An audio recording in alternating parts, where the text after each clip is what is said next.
Let's get right into it. ഇടിമിന്നലിൽ നിന്ന് രക്ഷപ്പെടാൻ പുരാതന മനുഷ്യർ ചെയ്ത 3 ക്രൂരമായ കാര്യങ്ങൾ. നമ്പർ 3, ദൈവത്തിന് ഭക്ഷണം കൊടുക്കൽ.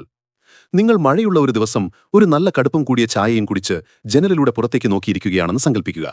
പെട്ടെന്ന് ഒരു ഭയങ്കരമായ ഇടിമിന്നൽ. നിങ്ങൾ എന്തു ചെയ്യും?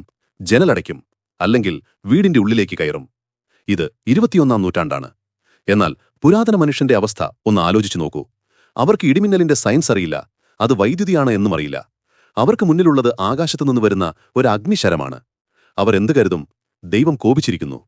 ഈ കോപം തണുപ്പിക്കാൻ പുരാതന സംസ്കാരങ്ങൾ കണ്ടുപിടിച്ച ഒരു സർവൈവൽ ടെക്നിക്കായിരുന്നു ദൈവത്തിന് ഭക്ഷണം കൊടുക്കുക എന്നത്. അതായത് മനുഷ്യബലി, ഹ്യൂമൻ സാക്രിഫൈസ്. മെസോ അമേരിക്കയിലെ മായൻ ആസ്ടെക് സംസ്കാരങ്ങൾ ഇടിമിന്നലിന്റെ ദൈവങ്ങളെ തൃപ്തിപ്പെടുത്താൻ വേണ്ടി ആളുകളെ ബലി കൊടുത്തിരുന്നു. അവർ വിശ്വസിച്ചു, ഒരു അമൂല്യമായ ജീവനെടുത്താൽ ആകാശമടങ്ങും എന്നിന്. ചില യൂറോപ്യൻ ഗോത്രങ്ങൾ ഇടിമിന്നലുള്ളപ്പോൾ മനുഷ്യന്റെ ചോര മരങ്ങൾക്ക് ചുറ്റും ഒഴിച്ചിരുന്നു. മരത്തിൽ ഇടിമിന്നൽ ഏൽക്കാതിരിക്കാൻ വേണ്ടിയാണ് ഈ പ്രാക്ടിക്കൽ പരിപാടി. ഇത് കേൾക്കുമ്പോൾ നമുക്ക് ചിരി വരും. പക്ഷേ അവരുടെ അതിജീവനത്തിന്റെ ലോജിക് ഇതാണ്: നിങ്ങളെ കൊല്ലാൻ വരുന്ന ആ ശക്തിയെ നിങ്ങൾ തന്നെ കൊടുത്ത ഒരു സമ്മാനം കൊണ്ട് തൃപ്തിപ്പെടുത്തുക. ഇവിടെയുള്ള ക്രൂരമായ ഐറണി എന്താണെന്നറിയാമോ? ഇടിമിന്നലിന്റെ കാരണം അവർക്കറിയില്ലായിരുന്നെങ്കിലും ഏറ്റവും ഉയർന്ന സ്ഥലങ്ങളിലാണ് മിന്നൽ ഏൽക്കാൻ സാധ്യതയുണ്ട് എന്ന് അവർക്കറിയാമായിരുന്നു. അതുകൊണ്ട് തന്നെ ബലി കൊടുത്തിരുന്ന ആൾക്കാരെ അവർ ഏറ്റവും ഉയരമുള്ള ക്ഷേത്രങ്ങളുടെ മുകളിൽ വെച്ചാണ് ബലിയർപ്പണം നടത്തിയിരുന്നത്. അതെ, മിഷൻ 90% ഫെയിലാകാൻ സാധ്യതയുള്ള ഒരു സ്ഥലത്ത് വെച്ച് ദൈവത്തെ തൃപ്തിപ്പെടുത്താൻ ശ്രമിക്കുന്നു.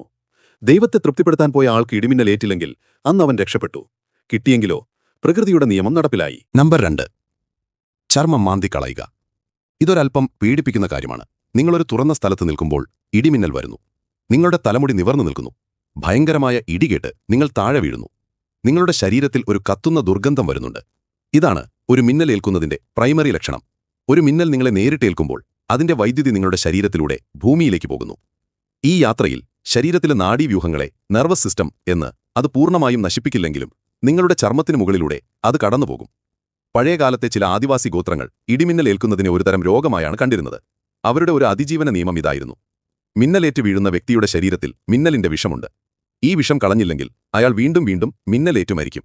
ഇതിനുള്ള പരിഹാരം ഇതായിരുന്നു: മിന്നലേൽക്കുന്ന വ്യക്തിയുടെ ശരീരം ഒരു കത്തിയോ കല്ലോ ഉപയോഗിച്ച് ശക്തമായി മാന്തിക്കളയുക, അല്ലെങ്കിൽ ചൂടുള്ള ഇരുമ്പ് വെച്ച് കരിക്കുക. ശരീരത്തിലെ കരിഞ്ഞ ചർമ്മവും മാന്തിപ്പോയ ഭാഗത്തെ ചോരയും പുറത്തുപോയാൽ മിന്നൽ വിഷവും പുറത്തുപോകുമത്രേ. ഇവിടെയാണ് വിചിത്രമായ സയൻസ് വരുന്നത്. ഇടിമിന്നലേൽക്കുന്നവരുടെ ശരീരത്തിൽ ചിലപ്പോൾ ഫേൺ ലീഫ് പാറ്റേണുകൾ കാണാറുണ്ട്. ഇതിനെ ലൈറ്റൻബർഗ് ഫിഗേഴ്സ് എന്ന് പറയും. ഈ പാറ്റേണുകൾ മിന്നൽ ചർമ്മത്തിലൂടെ സഞ്ചരിച്ചതിന്റെ അടയാളങ്ങളാണ്. പുരാതന മനുഷ്യർ വിശ്വസിച്ചത് ഈ പാറ്റേണുകളാണ് രോഗത്തിന് കാരണമെന്നാണ്. അതുകൊണ്ട് ഈ പാറ്റേണുകൾ കാണുന്നിടത്തെല്ലാം അവർ ക്രൂരമായി മുറിവേൽപ്പിച്ചു. സത്യത്തിൽ മിന്നലേറ്റ് ജീവൻ ബാക്കിയായ ഒരാൾക്ക് ചർമ്മം മാന്തി ഉണ്ടാക്കിയ മുറിവുകൾ കാരണം പിന്നീട് ഇൻഫെക്ഷൻ വന്ന് മരിക്കാനുള്ള സാധ്യതയാണ് ഈ ക്രൂരമായ അതിജീവന ശ്രമം കൂട്ടിയത്. മിന്നലേറ്റ് മരിക്കാതിരുന്നവൻ ആദിവാസി ചികിത്സയിൽ മരിച്ചു. അതാണ് അതിലെ ഏറ്റവും വലിയ വിരോധാഭാസം. നമ്പർ 1, ചത്ത മരത്തിനുള്ളിൽ ഒളിക്കൽ. ഇതായിരുന്നു പുരാതന മനുഷ്യന്റെ ഏറ്റവും ലോജിക്കലായ, പക്ഷേ ഏറ്റവും മണ്ടത്തരമായ അതിജീവന തന്ത്രം. നിങ്ങളൊരു വലിയ കാടിന്റെ ഉള്ളിൽ നിൽക്കുമ്പോൾ ഒരു മിന്നൽ കൊടുങ്കാറ്റ് വരുന്നു. നിങ്ങൾ എന്തു ചെയ്യും? ഏറ്റവും ഉയരമുള്ള മരങ്ങൾ ഒഴിവാക്കും. കാരണം മിന്നൽ ആദ്യമേൽക്കുന്നത് അവയ്ക്കാണ്. അപ്പോൾ എവിടെ പോകും? ഒളിക്കാനൊരു സുരക്ഷിത സ്ഥലം വേണം. അങ്ങനെ അവർ കണ്ടെത്തിയ ഒരു വിചിത്രമായ ഒളിത്താവളമാണ് പൊള്ളയായ ചത്ത മരങ്ങൾ, ഹോളോ ഡെഡ് ട്രീസ്. മിന്നലേൽക്കാത്ത, എന്നാൽ മഴയും കാറ്റുമേൽക്കാത്ത ഒരിടം. ഒരു വലിയ ഉൾവശം ദ്രവിച്ചുപോയ മരത്തിന്റെ കുഴിയിൽ കയറി ഒളിച്ചിരിക്കുന്നത് ഒരു തികഞ്ഞ സുരക്ഷയായി അവർ കരുതി. ഇത് കേൾക്കുമ്പോൾ ബുദ്ധിപരമായ നീക്കമാണെന്ന് നിങ്ങൾക്ക് തോന്നാം. തടിയൊരു ഇൻസുലേറ്റർ അല്ലേ? അപ്പോൾ മിന്നലേൽക്കില്ല. എന്നാൽ ഇവിടത്തെ ക്രൂരമായ സയൻസ് ഇതാണ്: മിന്നൽ ആകർഷിക്കാൻ ഏറ്റവും എളുപ്പമുള്ള സ്ഥലങ്ങളാണ് ചത്ത, നനഞ്ഞ മരങ്ങൾ.